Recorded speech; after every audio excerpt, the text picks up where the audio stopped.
Good afternoon, everyone. Here's your extended weather report for Monday afternoon. Of course, the big story is the summer-like conditions that we have slipped into now. Here's a look at the radar and the satellite, and it looks mostly clear with the exception of this one patch of occasional thunder showers and showers that have popped up. The first one of those was just east of Harrison earlier today. That has just kind of a leftover field of showers around it now.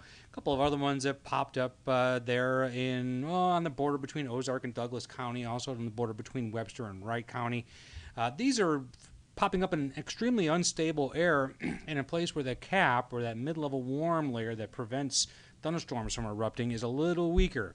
And it's been drifting east, and I expect that to continue here over the next couple of hours. I don't really think anything will be widespread severe with this. There might be some small hail in some of these and maybe a gust of wind. Let's zoom back out.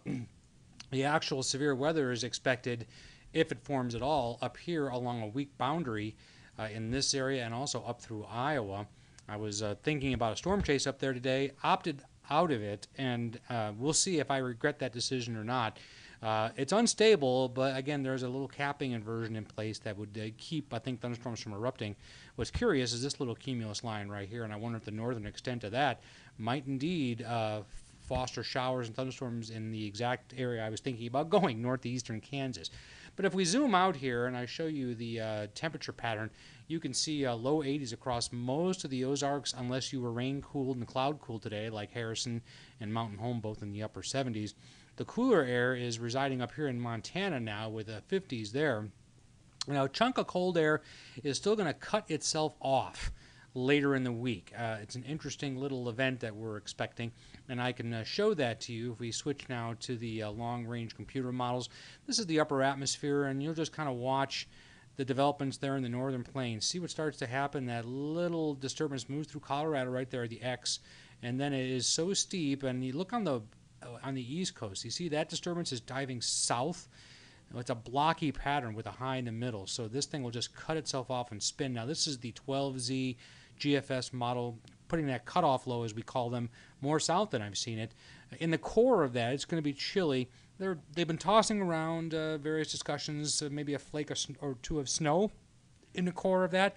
That's not impossible. I have a feeling, though, that we're going to have enough warm air to prevent that from being a big deal. I certainly don't see it accumulating anywhere.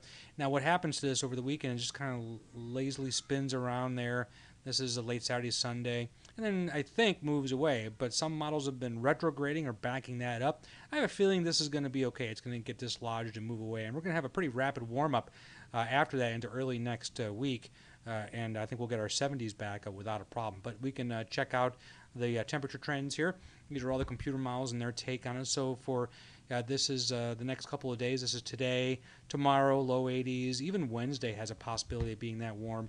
And then that's when the temperatures tank. If you're wondering about frosty conditions, even though our lows will be on Friday morning in the 30s, I don't think we're going to get enough settling near the ground for a widespread frost event, not the way it looks now. Wind and cloud cover will tend to prevent that, and then we got our warmer temperatures coming in late in the weekend and into early next week.